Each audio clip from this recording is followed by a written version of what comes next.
ଆଜିର ପ୍ରସଙ୍ଗ ଜୀବନକୁ ସକାରାତ୍ମକ ଭାବେ ବିତେଇବା। ଆଲେଖ୍ୟ ପ୍ରଫୁଲ୍ଲ କୁମାର ଦାସ, ଉପସ୍ଥାପନାରେ ମୁଁ ମହେଶ୍ୱର ସାହୁ। ସମ୍ବଲପୁର ସମେତ ଓଡ଼ିଶାର ବିଭିନ୍ନ ସହରରେ ଗତ ରବିବାର ଦିନ ବିଭିନ୍ନ କାର୍ଯ୍ୟକ୍ରମ ଅନୁଷ୍ଠିତ ହୋଇଥିଲା।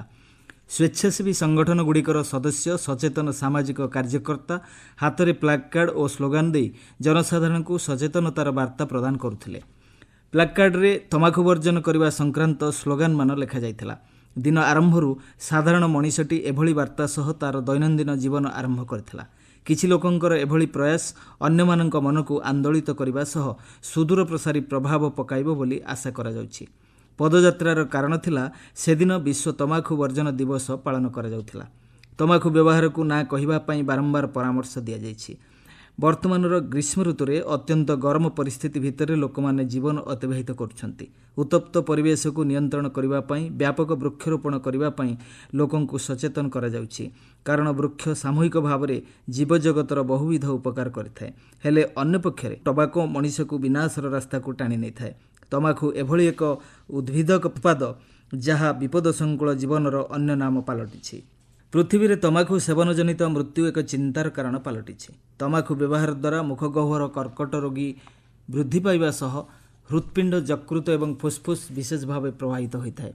ଚଳିତ ବର୍ଷ ନିକୋଟିନ୍ ଓ ତମାଖୁ ପରି ବଦଭ୍ୟାସକୁ ମୁକାବିଲା କରିବା, ଭ୍ରମାତ୍ମକ ଉଦ୍ଦେଶ୍ୟକୁ ଉଜାଗର ରଖିବା ପ୍ରସଙ୍ଗ ନେଇ ଏହି ଦିବସ ପାଳିତ ହୋଇଛି। 2008 ମସିହାରେ ବିଶ୍ୱ ସ୍ୱାସ୍ଥ୍ୟ ସଂଗଠନ ତମାଖୁ ସେବନ ନିଷେଧ ଜରିଆରେ ବିଶ୍ୱସ୍ତରରେ ଅକାଳ ମୃତ୍ୟୁ ରୋକିବାର ଏକ ବଡ଼ ପ୍ରୟାସ ଆରମ୍ଭ କରିଥିଲା। ବିଶ୍ୱ ସ୍ୱାସ୍ଥ୍ୟ ସଂଗଠନ କରିଥିବା ଆକଳନ ଅନୁଯାୟୀ ଶରୀରରେ 28 ପ୍ରକାର ରୋଗ ସୃଷ୍ଟିର ତମାଖୁ ସେବନ ଏକ କାରଣ ପାଲଟିଥାଏ। ସେଥିମଧ୍ୟରୁ ଅଧିକାଂଶ ହେଉଛି ବିପଜ୍ଜନକ, ଯେପରିକି ଫୁସ୍ଫୁସ୍ କର୍କଟ, ଶ୍ୱାସକ୍ରିୟା ସମ୍ବନ୍ଧୀୟ COPD ଏବଂ ହୃଦ୍ରୋଗ ଆଦି। ଧୂମପାନ ଏବଂ ତମାଖୁ ସେବନ ଉପରେ ବ୍ୟକ୍ତିର ସ୍ୱରପେଟିକା, ମୁଖଗହ୍ୱର ଏବଂ ଅଗ୍ନାଶୟରେ ମଧ୍ୟ କର୍କଟ ରୋଗ ହୋଇଥାଏ। ରକ୍ତନଳୀଜନିତ ରୋଗ ଏବଂ ଉଚ୍ଚ ରକ୍ତଚାପ ମଧ୍ୟ ଆଶଙ୍କା ରହିଛି। ମଣିଷ ପ୍ରଜନନ କ୍ଷମତାକୁ ମଧ୍ୟ ଏହା ପ୍ରଭାବିତ କରୁଥିବା ଗବେଷଣାରୁ ଜଣାପଡ଼ିଛି। ପ୍ରତିବର୍ଷ ବିଶ୍ୱରେ ତମାଖୁ ସେବନ ଦ୍ୱାରା 80 ଲକ୍ଷ ଲୋକଙ୍କର ମୃତ୍ୟୁ ଘଟୁଥିବା ନେଇ ଆକଳନ କରାଯାଇଛି। ସେଥିମଧ୍ୟରୁ 16 ଲକ୍ଷ ଲୋକଙ୍କର ପରୋକ୍ଷ ଧୂମପାନ ଜନିତ ସଂକ୍ରମଣ ଯୋଗୁଁ ମୃତ୍ୟୁ ହେବା ଦେଖାଯାଉଛି। ନିଜର ମୌଜ ମଜଲିସ୍ ପାଇଁ ଧୂମପାନ କରୁଥିବା ଲୋକ ଆଖପାଖ ବ୍ୟକ୍ତିବିଶେଷକୁ ପ୍ରଭାବିତ କରିଥାନ୍ତି। ସେମାନେ ଧୂମପାନ ନ କରି ମଧ୍ୟ ପରୋକ୍ଷରେ ଏହାଦ୍ୱାରା ପ୍ରଭାବିତ ହୋଇ ଜୀବନ ହରାଇଥାନ୍ତି। ଏଭଳି ମୃତ୍ୟୁ ଦ୍ୱାରା ସେହି ପ୍ରଭାବିତ ଲୋକଙ୍କର ପରିବାର ବହୁ ଅସୁବିଧାର ସମ୍ମୁଖୀନ ହୋଇଥାନ୍ତି। ପରୋକ୍ଷ ଧୂମପାନ ଜନିତ ଜୀବନହାନି ବିଭିନ୍ନ ବର୍ଗର ଲୋକଙ୍କୁ ପ୍ରଭାବିତ କରିଥାଏ। ବୈଜ୍ଞାନିକଙ୍କ ମତରେ ଯେଉଁ ପ୍ରସୂତି ମହିଳା ଧୂମପାନ କରନ୍ତି ସେମାନଙ୍କ ଗର୍ଭରେ ଥିବା ଶିଶୁର ମସ୍ତିଷ୍କ ଅମ୍ଳଜାନ ଅଭାବ ଜନିତ ପରିସ୍ଥିତିର ସମ୍ମୁଖୀନ ହୋଇଥାଏ। ଫଳରେ ଶିଶୁଟିର ଜୀବନରେ ସଙ୍କଟଜନକ ସ୍ଥିତି ଆସିଥାଏ। ଅନ୍ୟପକ୍ଷରେ ଧୂମପାନ କରୁଥିବା ପୁରୁଷଙ୍କ କ୍ଷେତ୍ରରେ ନଂପୁସକ ମାତ୍ରା ଅଧିକ ରହିଥାଏ। ସଦ୍ୟତମ ରିପୋର୍ଟ ଅନୁଯାୟୀ ଭାରତର ଗୁଜରାଟ, ଉତ୍ତରପ୍ରଦେଶ ଏବଂ ଆନ୍ଧ୍ରପ୍ରଦେଶ ମୁଖ୍ୟ ତମାଖୁ ଉତ୍ପାଦକ ରାଜ୍ୟ ଭାବେ ପରିଗଣିତ ହେଉଛି।